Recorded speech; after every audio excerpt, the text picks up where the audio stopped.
दोस्तों, कहानी की शुरुआत होती है 60s से, जहां यूनाइटेड स्टेट में एक कॉन्फ्रेंस चल रही थी और बताया जाता है कि आने वाले वक्त में एलियन पृथ्वी पर तबाही मचा सकते हैं। और जब इसके बारे में जांच पड़ताल की गई तो पायलट्स को आसमान में काफी सारी ऐसी चीजें दिखी जिसे पहले पृथ्वी पर कभी भी नहीं देखा गया था। ये देखने में बिल्कुल स्पेसशिप की तरह नजर आ रही थी। इसके बाद कहानी घूमती है इन फ्यूचर 2029, जहां हम एक फैमिली को देखते हैं। हस्बैंड रॉब, उसकी वाइफ जियोफ और दो बेटियां हैं, वैलेरी और सारा। ये सब एक साथ बैठकर डिनर कर रहे होते हैं, लेकिन वो खाना शुरू करने से पहले प्रेयर करते हैं। इसी बीच एक एक करके सभी चीजें हिलना शुरू कर देती हैं, जैसे कि मानो भूकंप आ गया हो, और फिर इनका घर पूरी तरह से तबाह हो जाता है। सारा के अलावा कोई भी जिंदा नहीं बच पाता। सारा भी अपनी जान बचाने के लिए अलमारी में बंद हो जाती है, लेकिन एक अजीब गैस के चलते उसकी भी डेथ हो गई। इसके बाद सीन शिफ्ट होता है एक साइंटिस्ट के ऊपर जिसका नाम था लॉरेन। लॉरेन के कमरे में काफी सारे बुक्स, आर्टिकल्स वगैरह रखे हुए थे और ये एलियंस के ऊपर रिसर्च करती थी।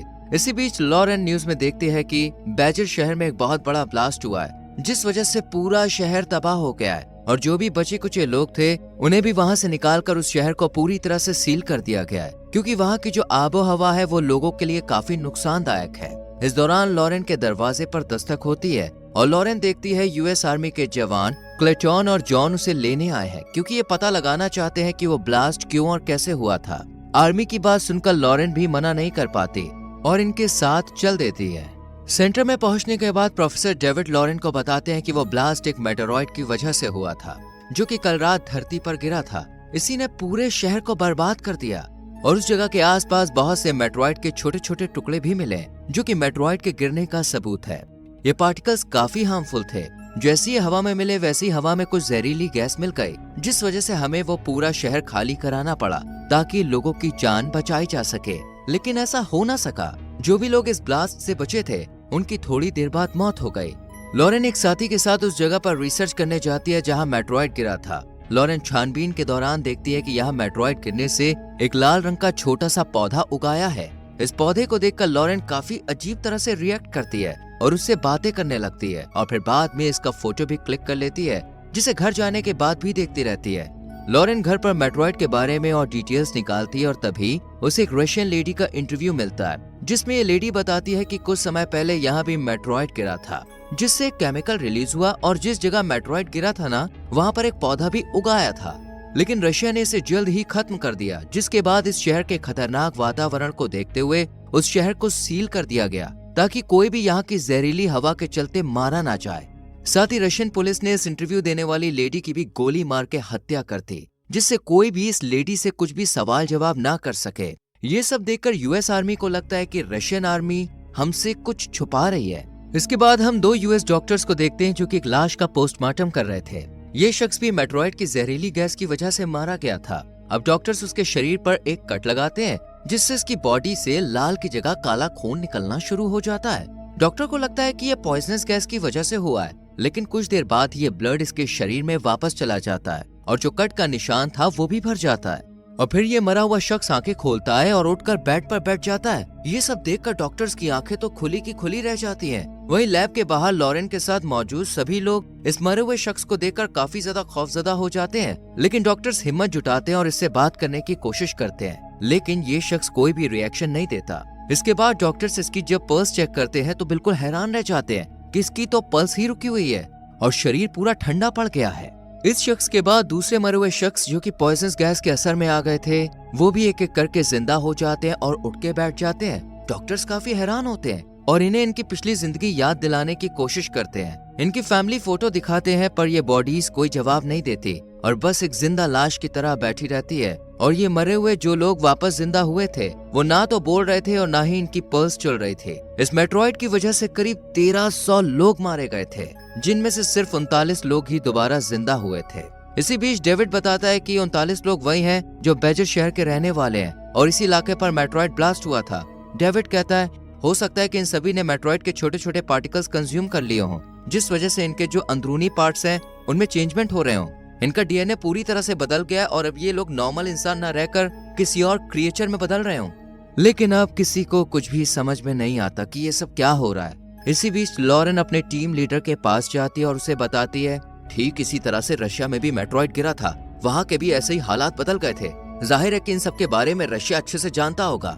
लेकिन रॉजर लॉरेन की बातों को सीरियसली नहीं लेता और उसे नजरअंदाज कर देता है। अब जिंदा हुए लोगों का कंक्लूजन निकालने के लिए एक खास मीटिंग रखी जाती है। यहाँ इन लोगों पर की गई स्टडी के मुताबिक बताया जाता है कि भले ही वो जिंदा हो गए हों, लेकिन उनका दिल काम नहीं कर रहा है। इसी तरह उनका दिमाग भी पूरी तरह से बंद पड़ा है, लेकिन हाँ, डीएनए में चेंज हो रहे हैं। ये सब सुनकर यहाँ बैठे सभी लोग काफी परेशान हो जाते हैं। भला कोई इंसान बिना हार्ट बीट के कैसे जिंदा हो सकता है?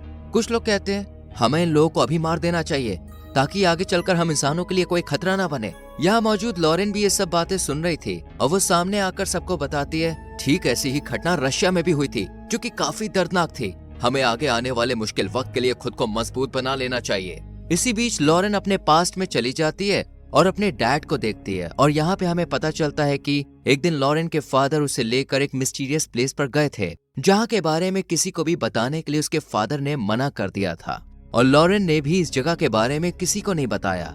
फिर मीटिंग खत्म होती है और लॉरेन उसी रूम में जाती है जहाँ सभी लोग मरे हुए दोबारा जिंदा हुए थे।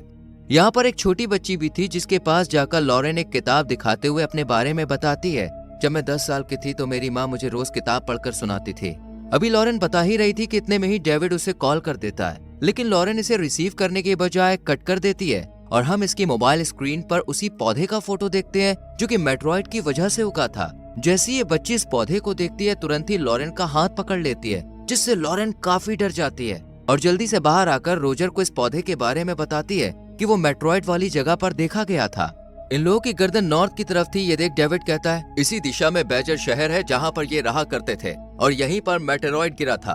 कहीं इन सबका आपस में कोई कनेक्शन तो नहीं है? थोड़ी देर बाद इन सबको न्यूज से पता चलता है कि ये छोटा सा पौधा 2 दिन में बहुत बड़ा हो गया है। ये सुनकर इन्हें लगता है कि 2 दिन पहले मेट्रॉइड नहीं बल्कि एलियंस ने ही इस पौधे का बीज फेंका होगा। इस पौधे की रिसर्च के लिए लॉरेन और डेविड के साथ एक मरे हुए वापस से जिंदा इंसान को भेजा जाता है। जैसे ये शख्स इस पौधे के पास जाता है तो इसकी आंखें नीली हो जाती हैं और साथ ही ये कुछ अजीब सी हरकतें भी करने लगता है और कहता है कि मैं तुम लोग के साथ वापस नहीं जा सकता हूँ, क्योंकि अगर मैं नॉर्मल वातावरण में गया तो मैं मर जाऊंगा। इसलिए ये लोग इस शख्स को यहीं छोड़कर वापस सेंटर में आ जाते हैं। एक इंटरव्यू में लॉरेन बताती है, जो भी इंसान उस पौधे के टॉक्सिक वातावरण में जाता है वो मर जाता है, लेकिन जब मरकर वापस से जिंदा हुए लोग उसके पास गए तो वो ना सिर्फ मूवमेंट करने लगे बल्कि वो उस टॉक्सिक वातावरण में आराम से रहने भी लगे। यानी इन लोगों को उस एनवायरनमेंट से कोई खतरा नहीं है। इसके बाद लॉरेन के फादर उससे मिलने आते हैं और पुरानी बातें याद करते हुए कहते हैं, तुमने अपने 8th बर्थडे पर मुझसे साइंस लैब मांगी थी और मैंने कमरा तुम्हें ही दे दिया था, जहां तुम साइंस एक्सपेरिमेंट यूनिवर्स में इतनी खोई रहती थी कि तुम्हें इस दुनिया का कुछ पता ही नहीं रहता था और इसीलिए तुम्हारी माँ भी तुम्हारे लिए परेशान रहती थी और आखिर में उनकी डेथ हो गई थी। ये सुनकर लॉरेन काफी उदास हो जाती है और इसके फादर यहाँ से चले जाते हैं। इसके बाद लॉरेन उसी पौधे के पास बैठे शख्स के पास जाकर उससे बात करती है। ये शख्स पौधे के जहरीले एनवायरनमेंट में दोबारा जिंदा हो गया था और अभी ये बातचीत करने लगा था, क्योंकि ये एक आम इंसान नहीं बल्कि एलियन था, जो कि लॉरेन को बताता है कि हमारा प्लेनेट जल्दी ही खत्म हो जाएगा, इसलिए हमें नए घर नए प्लेनेट की जरूरत है। ऐसे में जब हमने इस बीज को पृथ्वी पर फेंका तो ये पौधा बन गया और महज 2 दिन के अंदर ये एक बड़े से पेड़ में तब्दील हो गया, इसलिए अब पृथ्वी ही हमारा प्लेनेट है। इन सब में एक शख्स ने इसकी काफी मदद की थी, जो कि खुद को सुपरनोवा 94 कहा करता था। इस शख्स ने ही एलियन को सबसे पहले ढूंढा था और फिर एलियन से कांटेक्ट कर इन्हें धरती पर आकर बसने की बात कही थी। सिर्फ इतना ही नहीं, एलियंस को इंसानों की ताकत और उनकी कमजोरियां सभी जानकारी भी दे दी थी। वहीं हम दूसरी तरफ देखते हैं कि लॉरेन की टीम का एक मेंबर इस पेड़ के पास आया है और इसे काटने की कोशिश करता है, लेकिन ऐसा कर नहीं पाता क्योंकि जो एलियन था उसने इसे कंट्रोल कर लिया था। इसलिए मेंबर खुद ही टॉक्सिक वातावरण में अपना सूट उतार देता है और जहरीली गैस की वजह से मारा जाता है। ये सब देखकर यूएस के दूसरे आर्मी ऑफिसर इस एलियन को मारने के लिए आगे बढ़ते हैं, लेकिन ये एलियन एक ऐसी दर्दनाक आवाज क्रिएट करता है जिसे कोई भी बर्दाश्त नहीं कर पाता और यहीं सबकी मौत हो जाती है। ये सब देखकर इस एलियन को मारने के लिए फाइटर प्लेन इस पर मिसाइल दागते हैं, लेकिन ऐसा नहीं होता क्योंकि इस पेड़ ने अपने चारों तरफ एक सुरक्षा कवच बना लिया था, जिससे मिसाइल इस एलियन तक पहुंच ही नहीं पाती है। इसी बीच इस पेड़ से काला धुआं रिलीज होता है जो कि धरती पर फैल जाता है। जो भी इंसान इसके संपर्क में आता है वो मारा जाता है। ये धुआं दोस्तों इतना खतरनाक था कि पेड़ पौधे सभी बेजान हो जाते हैं, फसलें खराब होने लगती हैं, धीरे धीरे सब कुछ तबाह और बर्बाद हो रहा था। ये देखकर लोग काफी घबरा जाते हैं कि दुनिया खत्म होने वाली है और इसे बचाने के लिए अपने अपने भगवान से प्रेयर करते हैं। इसी बीच लॉरेन अपने पुराने घर में जाती है और यहाँ अपने आप से बातें करती है और फिर यहाँ से चली जाती है। जहाँ सब लोग इतने परेशान थे, वहीं लॉरेन को काफी रिलैक्स फील हो रहा था, जैसे वो इस सबसे काफी खुश हो। इसके बाद लॉरेन एलियन के पास जाती है, जहाँ एलियन बताता है कि तुमने ही हमारी मदद की है, तुमने शुरू से ही उस पौधे को जिंदा रखा, उसे खत्म होने से बचाया, वरना आज हम अपने मकसद में कामयाब ना हो पाते। इसके बाद एलियन लॉरेन का हाथ पकड़ता है और उसे उसका बचपन याद दिलाता है, जहाँ पर हम देखते हैं कि लॉरेन अपने फादर के साथ जिस खुफिया जगह पे गई थी वो एरिया 51 ही था, जहाँ पर एक एलियन को पकड़ के रखा गया था। यहाँ लॉरेन ने इस एलियन को छुआ था, जिसके बाद से उसके शरीर में डीएनए में बदलाव होने लगा था। इसके बाद से ही लॉरेन को साइंस में काफी इंटरेस्ट आने लगा था और सिर्फ 8 साल की उम्र में उसने एक रॉकेट डिजाइन कर लिया था। लॉरेन दूसरे बच्चों से काफी अलग थी। ये स्कूल में सबसे कहती कि मैं एलियन हूँ और अपने घर जाना चाहती हूँ, यानी कि लॉरेन एलियन का प्लेनेट पर जाना चाहती थी। यहाँ पर सबसे बड़ा खुलासा होता है कि सुपरनोवा 94 जो शख्स था वो भी लॉरेन ही थी, जिसने एलियन की मदद की थी।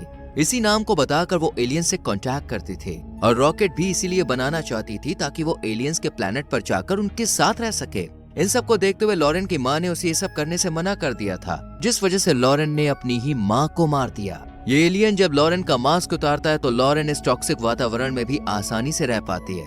धीरे धीरे इंसान खत्म हो जाते हैं और ये एलियन अंडे की तरह की कुछ चीजें हर जगह फैला देते हैं, जिनके ब्लास्ट के बाद एक काला धुआं निकलता है जो कि इंसानों को मौत के घाट उतार देता है। अब धरती पर एलियंस ही थे और लॉरेन को भी लग रहा था कि अब वो अपने घर पर है। दरअसल जब बचपन में लॉरेन ने एलियन को टच किया तो उसका डीएनए बदलने लगा और वो भी एक एलियन में बदल गए। इसलिए उसने एलियंस को धरती पर आकर अपने साथ बसने के लिए कहा और अब वो खुशी खुशी इन एलियंस के साथ रहती है और मूवी खत्म हो जाती है।